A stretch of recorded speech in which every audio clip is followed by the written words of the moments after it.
Welcome to Prove It. I'm Megan O'Connor. And I'm Mary Cummings.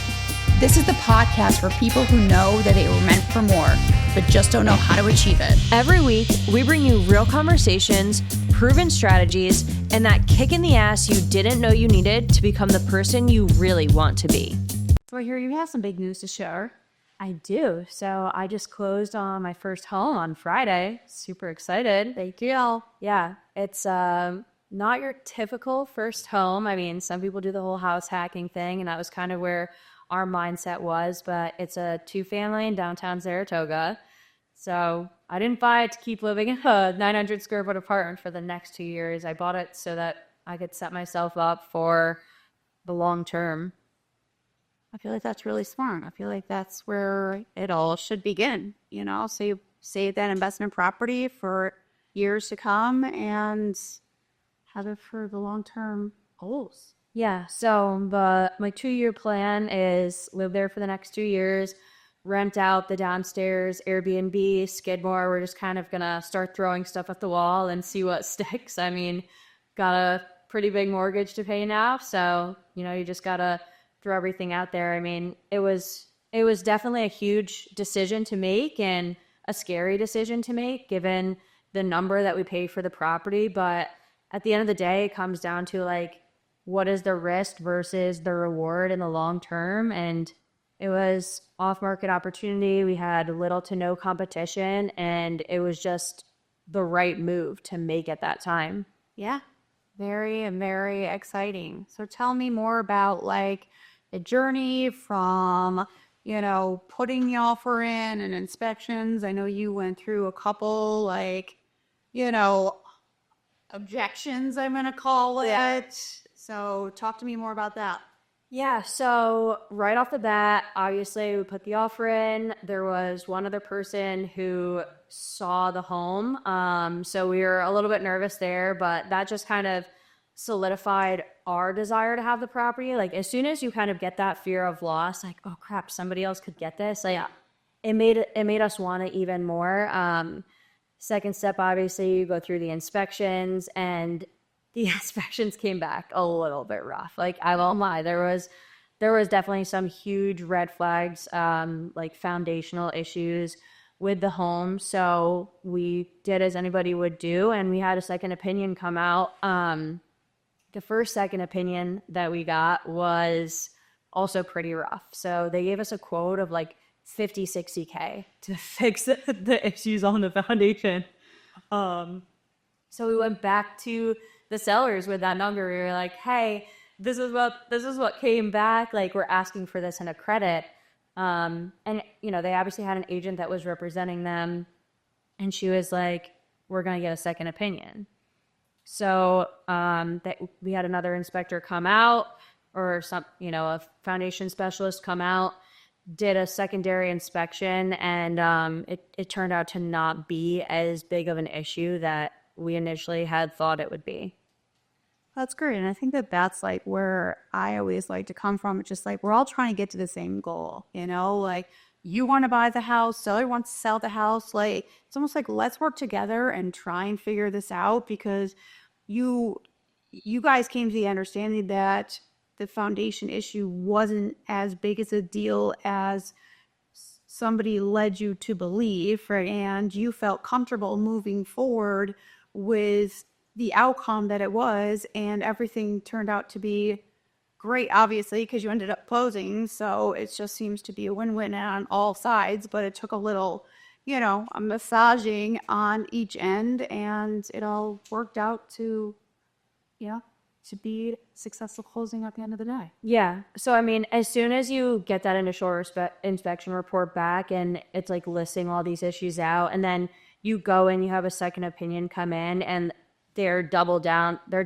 on like, yeah, these issues actually are present. And then you see that 60K price tag on these inspections. It's like, that is something that can waver your decision, right? Like you can feel in that moment, like, oh my gosh, this could end up just snowballing into more and more issues, and maybe we shouldn't do this. And then you had people from the outside saying, oh, you can't do this. Like there's too many issues. And it's like, I am so fortunate for the seller's agent for coming back and saying, let's get a second opinion on this. And I mean, if she hadn't have done that, who would have known? Because obviously the first opinion, you bring in a contractor that you think is going to give you accurate information.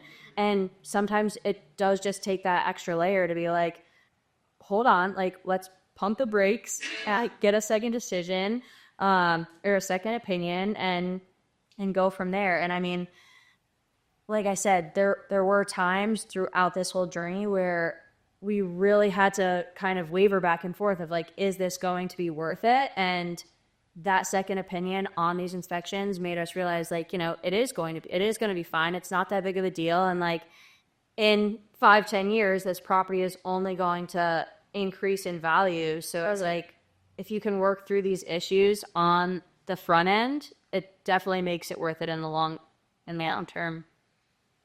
I think that overall it's all about like, you know, gathering as much information as you can and making sure you have the right people in place to get you the information, because obviously like we're fortunate enough to like, you know, be in the business to gather the resources of, you know, you had a foundation issue, like, you know, Adirondack Basement is a person that I know that I like love and respect, that'd be like, you know, go to the best people. Yeah, you know, that that does great work and that is respectful.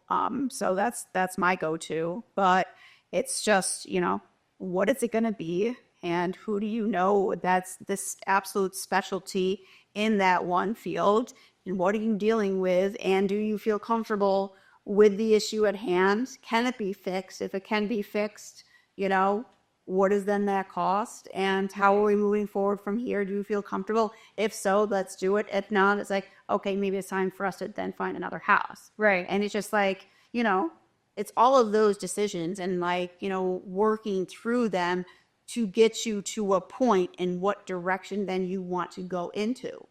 And that's really what, as real estate agents, like our job is to do. Yeah. And it's hard from like, it's almost like you're on the other end to be like, it's almost like you need your own personal like real estate agent, because it is tough, and being your own advocate in the space, because it is emotional to be like, I love this house, I want this house, but is this the right, you know, choice for me? And obviously I got to that place and it was, and congratulations, that's amazing. Thank you. Yeah. And I think it definitely was a little bit of a unique situation, not only in the aspect that I was representing myself, but also in the aspect that it was an emotional yet also a facts-driven decision. So, you know, when you're talking about first homes or somebody's forever home, obviously there's a different weight around decision making. There is that emotional aspect to it. There is, hey, you might want to overpay because you're raising your family here. But when it comes down to strictly investment properties, I think that is when it should be solely based on the facts. Mm-hmm. What are the facts? What are the numbers for the property? It doesn't matter what your uncle, your cousin has to say about like, oh, don't do this, the market's going to turn and all the houses are going to be $100K more affordable in 6 months. I mean, we've been hearing a lot of that recently, and it's just like you don't have a basis to stand on when it comes to that. Like you said, go to the experts, look at the facts and the data, look at the numbers. Is this property going to cover its expenses and in the long term be something that's going to be a good business decision for you? Yeah, obviously, like as long as we've been in this business, you always hear about like, oh, my dad, my mom, my uncle, like my mother's brother's father's mother's sister, like, you know, we always hear that. And it's like, and I always listen, right? Yeah. These people to whoever this person is important. Right. And sometimes these people are decision makers. And so I do listen, but I also say, I understand that this person could be a decision maker in this process, but I also want you to understand that I've sold hundreds of homes. Right. And I want you to understand that I'm going to guide you in the best way that I can. And I am the professional in this specific conversation. And I understand that this opinion can matter to you, and we're going to take that into account. But I also want you to be focused like here, Right. you know, like, because I know that when I'm here making a decision, whether it's like, if it's medical, like I'm going to that specialty. Yeah. When it's like foundation, I'm going to this specialty. Right. You know, if it's a business decision that I need to make, I'm going to that special. Like everything that I do in life, it's like who is the best expert in this decision that I need to be making, and that is who I'm asking. It's not my mom. It's not my sister. Yeah. Unless they're the expert in the question that I'm asking. And it's just like, that's when it comes to real estate, because everybody is so opinionated and everybody feels like they are the expert because everybody is so interested in the field that we are. Yeah, you know, and you hear so much about it online and in the news. Part of my listing presentation, when I go and sit down, is just like, do you pay attention to the market? Like, because people have it like as their, I want to say part-time job, but sometimes as their full-time job is like, how often are you looking at Zillow? Yeah, I have clients that are like, I look at Zillow every single morning. It's just like, part of when I sit down is just like, how educated are you about the market? Right. And it's just like, oh, I have it up all the time. And just like, I want to know what you know before I start spewing out my information. Right. Because sometimes you're as educated. So like might be. Exactly. So it's just like, it's good to know what somebody else knows, but it's also, it's like, I have,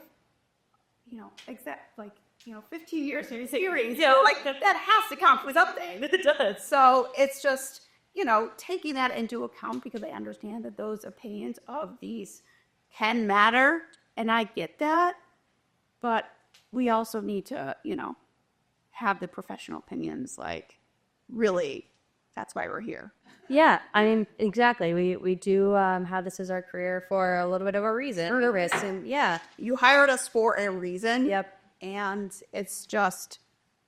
we just hear it all the time. So yeah, I think another thing to take into consideration in real estate is the market does move fast. So when you are going out and asking 5-10 people who aren't experts in this field about your decision, you're going to get such skewed information. And it's like, at the end of the day, the only thing that it's going to do is take up more time and potentially lose you the opportunity, because it's like, oh, well, I need to talk to this person. And like, I'm really thinking about what this person said, but it's like, stay focused, focus on the facts, focus on the numbers. Does this property, does this property cover the expenses that are associated with it, or does it not?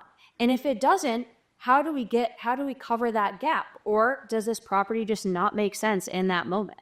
we always talk about, like, I feel like the word everybody uses is the noise. Like, it's all just our actions, right? It's just like, and especially when it comes to, like, the first time home buyers, it's nervous. You never ask any questions. It's their biggest investment, like, of your life. You haven't done this before. It's just like all these different opinions, and you're asking all the questions to everybody. Just like, stay focused, stay in the lane. It's just like you're hiring the professional for a reason to get you to the end goal. It's just like, stay there, and it's just so important to trust your trusted advisor that you've chosen to hire for a reason.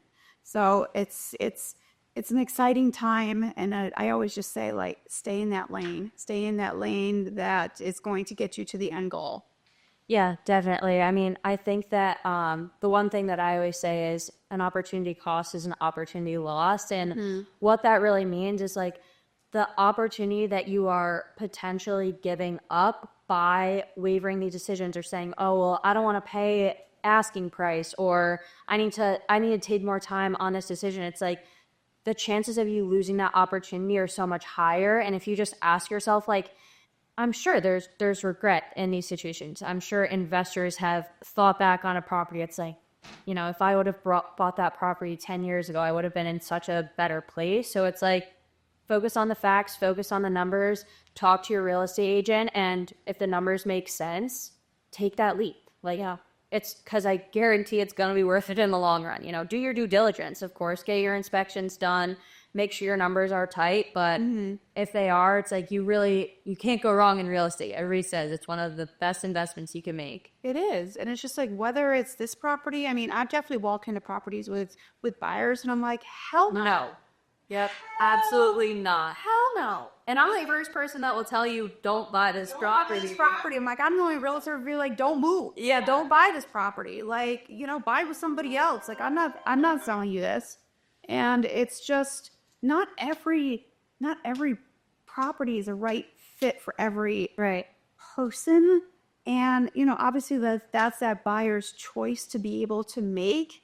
But it's just, if the numbers work, the numbers don't work, like, especially with investment properties, like, there's some really great opportunities that are in Saratoga Springs, in the Adirondacks that we love, that are great buys. Yeah, absolutely. And I think what people need to do is like almost set a deadline for themselves, right? Like, okay, I have the numbers. I'm going to decide by 5 o'clock today. Because it's like, if you don't put in that offer, you never know when somebody else is going to come in and take the property. Because if the numbers make sense, 9 out of 10 times the property is not lasting on the market. Because if the numbers make sense to you, they most likely make sense to everybody else as well. It's the numbers, and within, like, even the property, when you walk into it, and especially going through like an investor's eye, like, it's not always the profit, like, it's the numbers that matter, right? Yeah. Like, you're not looking at it like you are a buyer that's gonna live there, right? It's a different vision, but it's within 15 minutes, right? Even earlier, like, you walking through, you're like, yep, this works. I can see the numbers, like the way that it's laid out, like, it all just Good location. Yes, it all just makes sense. I can see it done. So it's just like, it should really happen very quickly. And if it doesn't make sense within, and you have the numbers within that first, oh my God, click, Yeah. then it's not going to happen. Yeah, definitely.